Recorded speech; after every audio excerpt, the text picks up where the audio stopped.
Hello everyone, তোমরা সবাই কেমন আছো? আরও একটা নতুন ভিডিওতে তোমাদের সকলকে ওয়েলকাম। আর আজ তো সানডে মানেই তো স্পেশাল কিছু খাওয়া দাওয়া। তো চলো দেখি আমাদের আজকে কি কি রান্না হচ্ছে। এই যে আমাদের সকালের আজকে ব্রেকফাস্ট, লুচি আর এই যে ঘুগনি আর এই যে চা। আর আমাদের দুপুরবেলার আজকে চিকেনটা এখন আমি বানাচ্ছি। দিদি হয়তো সব রেডি করে দিল। পেঁয়াজ সব কেটে এখন হলো আমি অল্প পেঁয়াজ আর দাদা দেখাচ্ছি যে অল্প পেঁয়াজ আর একটু রসুন পেস্ট, এটা হচ্ছে আমি একটু ভেজে নিচ্ছি। আর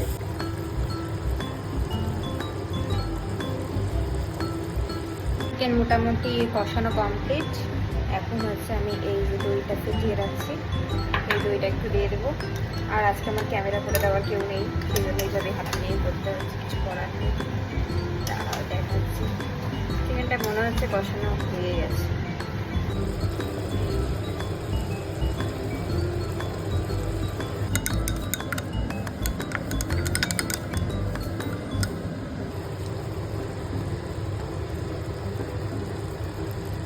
এই যে আমাদের চিকেন কমপ্লিট। এখন হলো আমরা বানাবো একটা জিনিস, এই যে দেখে আশা করি বুঝতে পারছো কি বানাতে চলছি।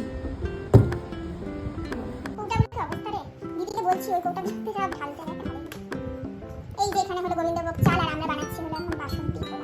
আর আমার ক্যামেরাটার লোক চলে এসেছে। এই যে করে দিচ্ছি ফার্স্টে বাসন্তী পোলাও, তো বাসন্তী কালার করতে হবে, তার জন্য একটু হলুদ দিলাম, লবণটা করে দেবো। কি রে জিরে বুঝিও না কোনটা থেকে কি রাখছে।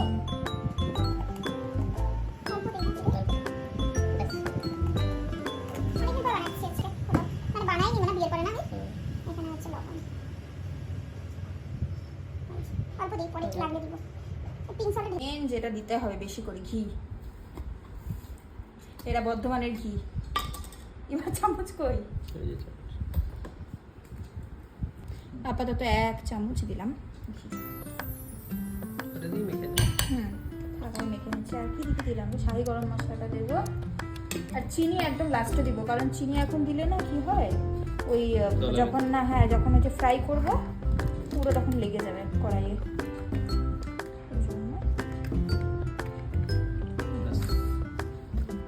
আর কাজু কিশমিশটা আমি পরে দিয়ে দিই। চালটা আমি এখানে একটুখানি আগে ভেজে নিচ্ছি, হালকা করে ভেজে নিচ্ছি। আর হলো এখানে আমি গরম করে রেখেছি ওই বাটিতেই, মানে যতটা চাল দিয়েছিলাম তার ডবল দিতে হয়, সেই বুঝে গরম করে রেখেছিলাম। এখন এই জলটা আমি কড়াইয়ে দিয়ে দেবো হচ্ছে। আর আমাদের গরম বেগুনি,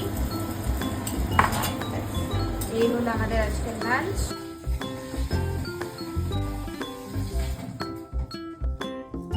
কেমন হয়েছে খেয়ে বল? ভালো আছে? টেস্ট লাগছে? ভালো আছে। চিকেনটাও সেটা আছে। কেমন লাগছে অনেকদিন পর বউয়ের হাতের রান্না খেয়ে? 4-5 মাস পরে খাচ্ছি। কেমন ফিলটা কেমন হচ্ছে? পাগল হয়ে গেছিস? পাগল হয়ে যাবো না, কিন্তু ভালো লাগছে। মানে এমন ভালো লাগছে না ঝোল করে খাচ্ছিস, টেস্ট হয় না? না টেস্ট হচ্ছে খুবই ভালো। কতটা বলার ভাষা নাই মুখে। সাথে বেগুন